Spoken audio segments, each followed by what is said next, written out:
shake it out there. There we go. That worked out pretty good. So now we can see those air pruning holes there. Just need to wet this down so it packs in there a little better. What's up, Lazy Dog fam? Hope all y'all are having a spectacular day. It is Friday, August 11th here in South Georgia, and today we're going to kick off our fall seed starting in the greenhouse here behind me. I'm going to show you the supplies we'll be using, talk a little bit about the varieties that we're planting today, hopefully give you some nice tips and tricks along the way as we get some of these seeds started. So this time of year we keep the door wide open on our greenhouse. We also keep these sides rolled up 24/7 while it's really hot outside. That's the real advantage to this type of greenhouse down here, is being able to keep it from not getting too hot out here. During the spring we do roll those sides down. This time of year they stay up all the time. I still do have to replace or patch my plastic up here from the hail damage we got a couple months ago, but I'm waiting until it cools off a little bit before I tackle that. So this is where we're going to be working today. We've got two different tray styles that we're going to be trying out, talking about the differences between those. But before we do that, I want to talk about these turmeric plants here for a minute. So this is what we have left over from planting the 4 or 5 rows we planted in our in-ground garden. We've had a lot of people asking about getting some of these, so I did recently add them to our website. You can find them on there at lazydogfarm.com. Now, as you saw there, we don't have a lot of those left, but we'll have some more next year.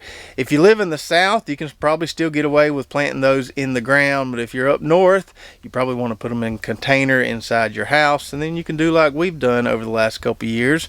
Grow out some turmeric, split it up, replant it, and have your own little seed stock going forward.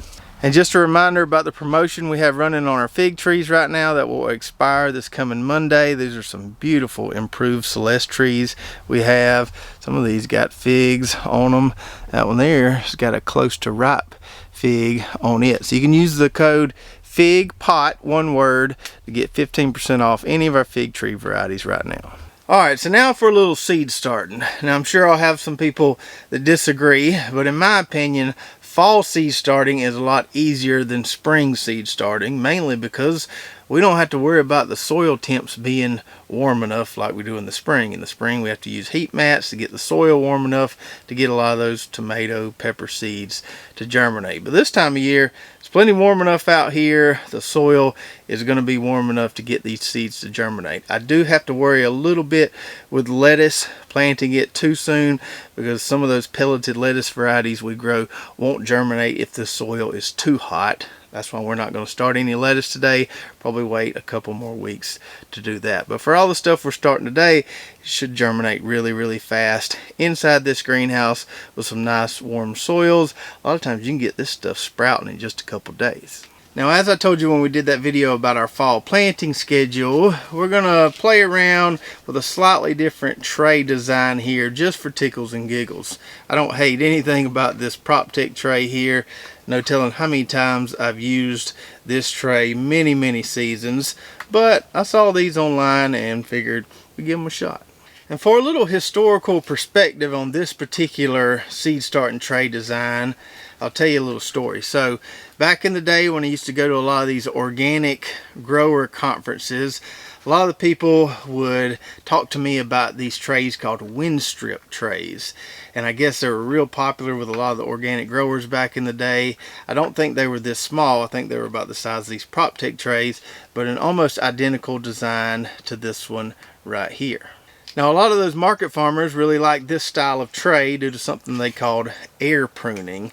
So I don't know if you can see it here, but inside these cells there's a little strip cut that goes from the top to the bottom of the cell, and it's done in 2 spots, 2 opposite sides on each cell. You also have some fairly decent sized holes between each cell, so you get some nice airflow between your transplants. I don't know if this is going to perform any better than that PropTech tray. I can't imagine that it is going to significantly outperform it, but I thought we'd give it a try. So I noticed a few years back that Never Sink Farm, which is a market farming operation up in New England, I believe, they started carrying the wind strip trays again. I think they were calling them wind strip trays. that were a little bit bigger than this. And then I recently noticed that Bootstrap Farmer, which is where I got this one, had them in a 10 by 20 version. It's what we have here. And a lot of people like the 10 by 20 trays as opposed to those larger PropTech trays, because you don't have to have as big of a heat mat. You can use a lot of the bottom trays. Most of those are standard to 10 by 20 trays. So that's why I thought we'd give this a try, see if we like it. And if we do, then you'll know where to get them. Now, a couple things to consider about these different designs we have here. With this PropTech tray, the holes between the cells are pretty small, so we don't have to worry about too much soil falling through there. We usually don't put anything underneath this tray when we're packing it with seed starting mix. But since these holes here are a good bit larger, I do think you definitely want something underneath it. So like this little bottom tray right here without holes in it. So we're going to fill it while it's sitting inside this tray. That way we don't lose a lot of our Pro Mix. We won't keep this tray underneath it, but we will keep it under there while we're filling it. And then the other obvious thing to consider here is, because we have these larger holes between the cells on this Bootstrap Farmer tray, we're getting less transplants per X amount of space or footprint. So if you're limited on space, you might want to go with something like this, where you can really get a bunch of transplants growing in a small area. But if you're not necessarily limited on space, I guess we're about to see if these larger air holes here really make that big of a difference. So we're going to start out by filling our trays with some of this Pro Mix right here. It's just a piece of a bag I had left over. A little over here. We'll spread it out and kind of see where we are. See how much more we need to add. Try not to waste this stuff. Now, some people will insist that you need to wet this stuff and then pack it into the cells. That is a little more messy in my opinion. I've never done it that way. I never really liked doing it that way. I like to just put it in here dry and then water it down real good. Alright, so we got both trays filled there, and I'm going to take out this Bootstrap Farmer tray. Shake it out there. There we go. That worked out pretty good. So now we can see those air pruning holes there. Just need to wet this down so it packs in there a little better. Alright, so we got our Pro Mix moistened, which can take some time and a good bit of water, especially if it's been sitting in an open bag since spring, like this Pro Mix was. So you got to water this stuff down good. It can almost be hydrophobic if it's been sitting in an open bag for a while. Just when you think you have added enough water, add a little bit more. Water it really, really good, because you want this entire cell to be moist from top to bottom. Now we're just going to make some small dibbles in each cell with our fingers here. That way our seeds kind of sit in the middle of each cell. Then we'll start putting our plant labels in both of these trays. My little naming convention is to put the vegetable on one side, so cabbage, and then the variety on the other side, in this case Bravo. Alright, so we got all our labels in place. Now if you're growing a bunch of different stuff in one tray like we're doing here, a little tip, put your slower germinating stuff on the end, not in the dead center of the tray. So for example, right here we have our Tango celery on the end here. We know that's going to take a whole lot longer to germinate than some of this other stuff like the broccoli, the cauliflower, and the collards. So in this tray we've got some celery, parsley, collards, broccoli, cauliflower, kale. In this tray we're going to have 3 varieties of cabbage, Brussels sprouts, and rutabagas. I didn't have another Bravo cabbage label, but I do want to do a side-by-side comparison of Bravo transplants in this tray versus Bravo transplants in this tray. So for the time being, we'll just use a brown turkey fig label to mark where we're going to put some Bravo in this tray. So now we'll just start getting some seeds down in these cells here.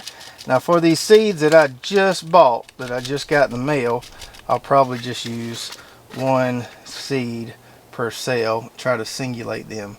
For some of these seeds I have that are a year or 2 old that I need to use up anyway, I'll probably put 2 seeds per cell just to make sure we get a nice full tray.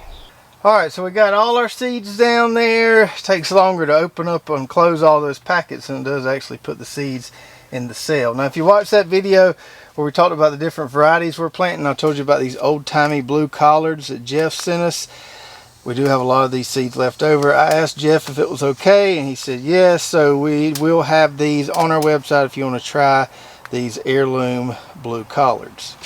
And then lastly, as we always do, we need to top these seeds with perlite. If you're new to the channel and never seen us done this, there's a lot of good reasons why we like to top our seeds with perlite as opposed to more seed starting mix. I won't get into those on this video, but I would say if you're curious about it, just give it a try. Perlite's really cheap. Won't hurt to give it a try and see if you like it too. Now for this bootstrap farmer tray here, because we've got those larger holes, once again we're going to need to put this inside this bottom tray, or else we'll be spraying perlite everywhere. So now we can lightly cover our seeds, and then we'll get this up out of this bottom tray just like that. We'll dump this extra perlite back into there. Lost a little bit of it, and then we'll top this tray. Alright, so now all our seeds are covered. We just need to water these things regularly. Like I said, these will usually get up and going in just a few days. As hot as it is right now, probably going to need to water these twice a day until it cools off a little bit. Then maybe we can go to once a day. Now I don't have my fertilizer injector installed in here right now, but I'll probably add it back in the next few days. Once these seeds sprout and get up and going, that's when we'll start injecting some of this IRRIGATION general purpose pretty much every single time we water. I'm going to push these transplants. We're getting close to the middle of August. I'm going to try to get them in the ground a little sooner this year, maybe the middle of September. So I'm going to push them to see if I can get them ready by then. If it's still hot then, I can always back off fertilizer a little bit in that last week. But we're going to try to push them and grow them out fast so we can get them in the ground a couple weeks sooner than we normally do. So I hope you enjoyed the video today. Let me know in the comments below if you've commenced fall seed starting yet or not. Don't forget to go check out our website, lazydogfarm.com, where you can find that turmeric, our figs, those old-timey blue collards, and even that AgriThrive fertilizer there. And if you want to see how we fertilize our transplants and why we fertilize them the way we do, check out this video right here. We'll break it down, talk about fertilizing seedlings, how much to use, how you can push them or pull back a little bit. So check that out, and we'll see you next time right here at Lazy Dog Farm.